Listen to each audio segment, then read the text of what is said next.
कहानी गोविंद नाम के एक सीधे सादे ईमानदार और गरीब किसान की है। वह सीतापुर नाम के छोटे से गांव में अपनी पत्नी रेवती के साथ रहता था। गोविंद के पास एक छोटा सा जमीन का टुकड़ा था, जिसमें दोनों पति पत्नी मिलकर खूब मेहनत करते थे और सब्जियां उगाते थे।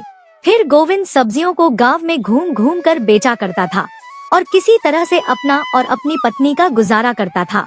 कभी कभी जब सब्जियों का ज्यादा काम नहीं होता था, तब रेवती दूसरे के खेतों में भी काम करने चली जाती थी। उससे भी उनके घर में थोड़े बहुत पैसे आ जाते थे, जिससे घर के खर्चों में मदद मिल जाती थी। रेवती ओले गिरने की वजह से खेत की सारी सब्जियां पूरी तरह से खराब हो चुकी हैं। कुछ समझ में नहीं आ रहा है कि अब क्या होगा, घर का खर्च कैसे चलेगा। रात दिन मेहनत करके इतनी सब्जियां हुई थी कि उन्हें बेचकर थोड़े पैसे आ रहे थे घर में। जब से शादी हुई है, मैं तुम्हें किसी तरह का सुख नहीं दे सका। इस गरीबी में मेरे साथ तुम भी पिस रही हो। आप इतना परेशान क्यों हो रहे हो जी? हम जितना भी कमा रहे हैं हमारे लिए बहुत है, और फिर हमारी सब्जियां खराब भी हो गई हैं तो क्या हुआ? मैं भी तो काम करती हूँ, कुछ ना कुछ करके हम फिर से सब्जियां उगा लेंगे। हम दोनों मिलकर और भी ज्यादा मेहनत करेंगे। मैं खेत के साथ साथ आस पड़ोस के लोगों के यहाँ छोटा मोटा और भी कोई काम देख लेती हूँ, इससे थोड़ी और पैसे आ जाएंगे। और आप अपने खेत में मेहनत करना, सब कुछ जल्दी ही ठीक हो जाएगा।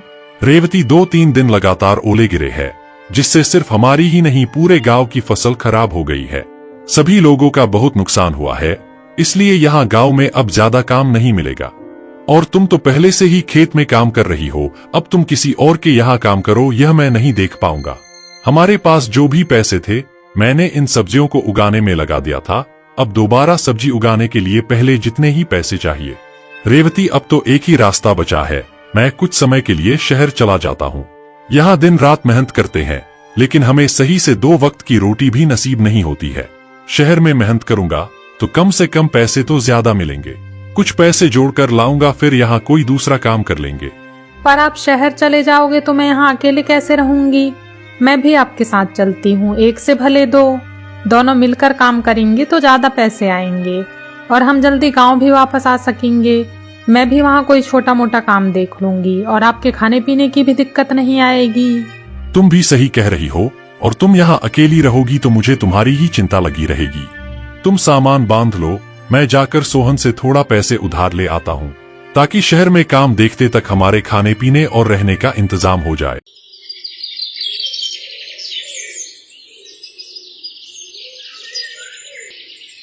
अगले दिन गोविंद और रेवती अपना सामान लेकर शहर की ओर चल पड़ते हैं। शहर गांव से ज्यादा दूर नहीं था, दोनों दोपहर तक शहर पहुंच जाते हैं। गोविंद यहाँ पहले भी आया था, लेकिन अपना काम करके तुरंत चला जाता था। इस तरह मजदूरी करने पहली बार आया था। यहाँ गोविंद का ना तो कोई दोस्त था और ना ही कोई रिश्तेदार जिसकी वह मदद ले सके। सब कुछ उसे खुद ही करना था। सुनिए जी, मुझे बहुत भूख लगी है और आपको भी लगी होगी। मैं घर से ही खाना लेकर आई थी, चलिए कहीं बैठकर खा लेते हैं। ठीक है रेवती, फिर रहने का इंतजाम भी तो करना पड़ेगा। पहले सर छुपाने के लिए कोई जगह ढूंढ लेते हैं, फिर कल ही काम देखने जाऊंगा। दोनों पति पत्नी एक पेड़ के नीचे बैठकर गांव से लाया हुआ खाना खा लेते हैं, फिर रहने का इंतजाम करने के लिए निकल पड़ते हैं। थोड़ी दूर चलने के बाद दोनों एक मोहल्ले में पहुंच जाते हैं। वहां गोविंद आसपास के घरों में जाकर कमरा किराया के लिए बात करने लगता है।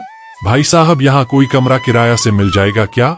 नहीं भाई, मेरे यहाँ तो नहीं है, लेकिन 2 घर छोड़कर पूछ लो, उनके यहाँ एक कमरा खाली है। बहन, वो भाई साहब ने बताया कि आपके यहाँ किराया से कमरा खाली है, हमें रहने के लिए कमरा मिल जाएगा क्या? भैया, कमरा तो है, लेकिन 1 महीने का किराया 4000 है। 4000? सुनिए जी, 4000 बहुत ज्यादा है। सारे पैसे किराए में दे देंगे तो फिर खाएंगे क्या? जरूरी तो नहीं कि काम तुरंत ही मिल जाए, और अगर मिल भी गया तो कौन से तुरंत पैसे मिल जाएंगे। हाँ रेवती, तुम सही कह रही हो। बहन जी, मैं सोचकर बताता हूँ आपको। गोविंद ने बहुत घरों में पूछा, लेकिन कहीं रहने का जुगाड़ नहीं हुआ। कहीं कमरा ही नहीं था तो कहीं किराया ज्यादा था। थक हार कर दोनों एक खाली जगह देखकर बैठ जाते हैं। दोनों बैठकर यही सोच रहे थे कि क्या करे, कहाँ जाए। तभी एक बूढ़ा आदमी वहाँ से गुजर रहा था। वह उनको देखकर रुक जाता है। बेटा, थोड़ा पानी मिलेगा क्या? हाँ बाबा, आप बैठ जाइए, ये लीजिए पानी। धन्यवाद बेटा, इस मोहल्ले के तो नहीं लगते, किसी के यहाँ मेहमान आए हो क्या? नहीं बाबा, अपनी पत्नी के साथ आज ही गांव से आया हूँ काम की तलाश में। अब रुकने के लिए जगह देख रहा हूँ, लेकिन कोई जगह ही नहीं मिल रही है। कुछ ही देर में रात हो जाएगी। अब मैं रात में कहाँ जाऊँ, मेरी तो कुछ समझ में ही नहीं आ रहा है। अगर रुकने के लिए जगह नहीं मिली तो मुझे रात की बस से वापस गांव जाना पड़ेगा। बेटा, अपनी पत्नी को लेकर कहाँ भटकते रहोगे? और पैसे कमाने आए हो तो ऐसे ही गांव वापस मत जाओ। यहाँ थोड़ी दूर पर मेरा घर है। वैसे तो लोग इस शहर में एक दूसरे पर भरोसा नहीं करते हैं, लेकिन अगर तुम भरोसा कर सको तो जब तक चाहो मेरे यहाँ रह सकते हो। मेरा घर छोटा सा ही है, लेकिन मैं अकेला रहता हूँ तो हम सब आराम से रह सकते हैं। बाबा, ये तो बड़ा एहसान होगा आपका हम पर। गोविंद और रेवती बूढ़े बाबा के साथ उनके घर पर रुक जाते हैं।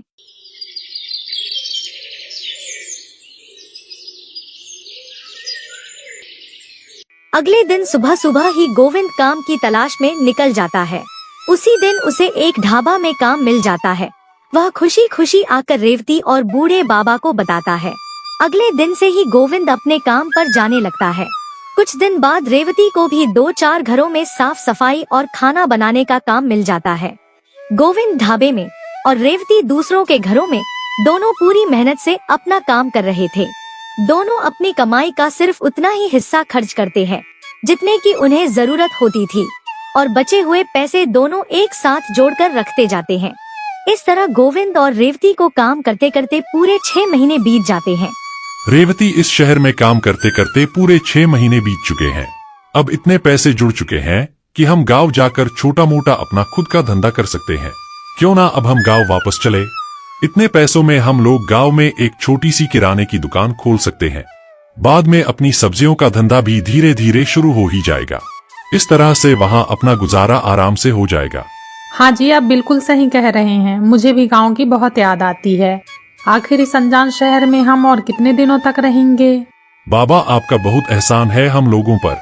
आपने मुसीबत के उस वक्त पर हम लोगों का साथ दिया था जब हम लोगों के सर पर छत भी नहीं थी। लेकिन बाबा, आप इतने बड़े शहर में अकेले रहते हैं।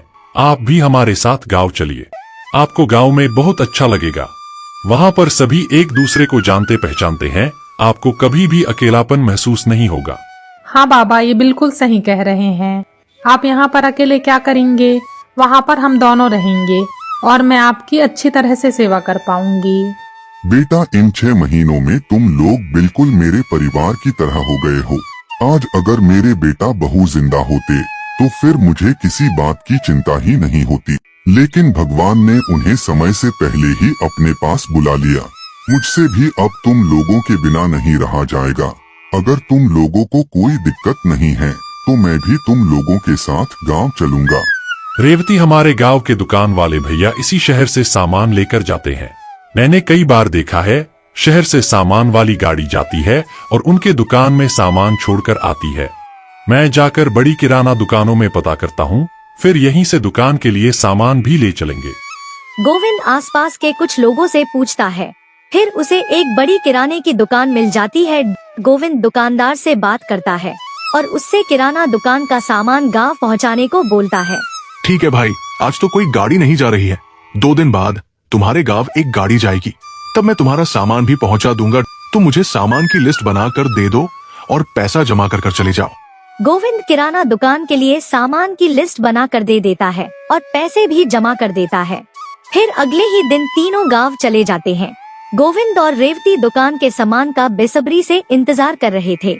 वे लोग पूरे 10 दिन तक इंतजार करते हैं, लेकिन सामान वाली गाड़ी का कोई पता नहीं था। गोविंद जब सेठ को फोन करता है तो वह गोविंद को पहचानने से भी इनकार कर देता है। सेठ की बात सुनकर तीनों बहुत परेशान हो जाते हैं। रेवती, लगता है सेठ ने हम लोगों को बेवकूफ बना दिया। मेरे मन में यह बात ही नहीं आई कि पैसे जमा करने की कोई रसीद ले लूं। अब हम क्या करेंगे? दुकान वाले को इतने सारे पैसे देकर आ गया था, अगर उसने सामान नहीं दिया तो हम तो लूट जाएंगे। आप चिंता मत करिए जी, हम लोग मिलकर कुछ न कुछ सोच लेंगे। हाँ बेटा, ऊपर वाला जरूर कोई ना कोई रास्ता निकालेगा, तुम चिंता मत करो। गोविंद तो किसी तरह से सो जाता है, लेकिन रेवती को रात भर नींद नहीं आती। वह पूरी रात यही सोचती रहती है कि किस तरह से दुकानदार से पैसे वापस निकलवाया जाए। आखिरकार वह मन ही मन कुछ प्लान बना लेती है और सुबह उठते ही गोविंद को सारी बात समझा देती है। फिर दोनों शहर की तरफ चल पड़ते हैं। सुनिए जी, आपको याद तो है ना कि क्या करना है? मैंने जैसे बोला था वैसे ही करना आप। मुझे ऊपर वाले पर पूरा भरोसा है, हमें हमारा पैसा जरूर वापस मिल जाएगा। गोविंद दुकान से थोड़ी दूरी पर ही खड़ा हो जाता है और रेवती अकेली ही दुकानदार के पास जाकर बोलती है, भाई साहब, मैं पास वाले गांव से आई हूँ। मुझे 1 लाख का सामान लेना है अपनी किराना दुकान के लिए। क्या आप अपनी गाड़ी में मेरे गांव भिजवा देंगे सामान? हाँ बहन जी, चिंता वाली कोई बात नहीं है। मैं आसपास के सभी गांव में सामान पहुंचाता हूँ। आप पैसे जमा कर दीजिए और लिस्ट दे दीजिए। मैं 2 दिन में ही आपके दुकान में सामान पहुंचा दूंगा। रेवती दुकानदार से बात कर ही रही थी, तभी प्लान के मुताबिक गोविंद वहाँ आ जाता है। दुकानदार गोविंद को देखकर हड़बड़ा जाता है और मन ही मन सोचता है, मैं इसके 20,000 के चक्कर में 1 लाख का नुकसान नहीं कर सकता। एक काम करता हूँ, मैं इसका सामान इस औरत के सामने ही अभी गाड़ी से इसके गांव पहुंचा देता हूँ, ताकि इसको भी भरोसा हो जाएगा। वैसे भी ये गांव वाले कौन सा रसीद मांग रहे हैं मुझसे। बहन जी, आप बिल्कुल भी चिंता मत कीजिए, आपका सामान सही सलामत गांव पहुंच जाएगा। अरे अच्छा हुआ भाई, आप आज खुद ही आ गए। मैं आपको फोन करने की कोशिश कर रहा था, लेकिन आपका फोन ही नहीं लग रहा था। लड़कों से पता लिखने में थोड़ी गलती हो गई थी, इसलिए आपका सामान अभी तक नहीं पहुंच पाया था। अब आप आ ही गए हैं तो मैं आपके साथ ही सामान वाली गाड़ी भिजवा देता हूँ। दुकानदार 1 लाख के लालच में जल्दी से गोविंद का सामान पैक करता है और गोविंद के साथ ही उसके गांव भिजवा देता है। इधर रेवती जब देखती है कि उनका सामान गांव निकल चुका है, तो वह फोन में बात करने का बहाना करके वहां से चुपचाप निकल जाती है। दुकानदार उसे बहुत ढूंढता है, लेकिन उसे रेवती कहीं नहीं मिलती।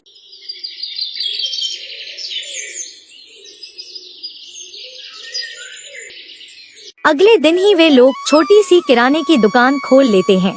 शहर के चालाक दुकानदार ने सीधे साधे गोविंद को ठगने का पूरा इंतजाम कर लिया था, लेकिन रेवती की चतुराई की वजह से आज उनकी दुकान खुल गई थी। कुछ ही दिनों में उनकी किराने की दुकान अच्छी चलने लगती है और गोविंद दोबारा से अपने खेत में सब्जियां भी उगा लेता है। अब रेवती दुकान संभालती थी, कभी कभी बाबा भी उनकी मदद कर देते थे और गोविंद पहले की तरह ही गांव में घूम घूम कर सब्जियां बेचता था। इससे उनकी अच्छी खासी आमदनी होने लगती है। बूढ़े बाबा भी गांव आकर बहुत खुश थे।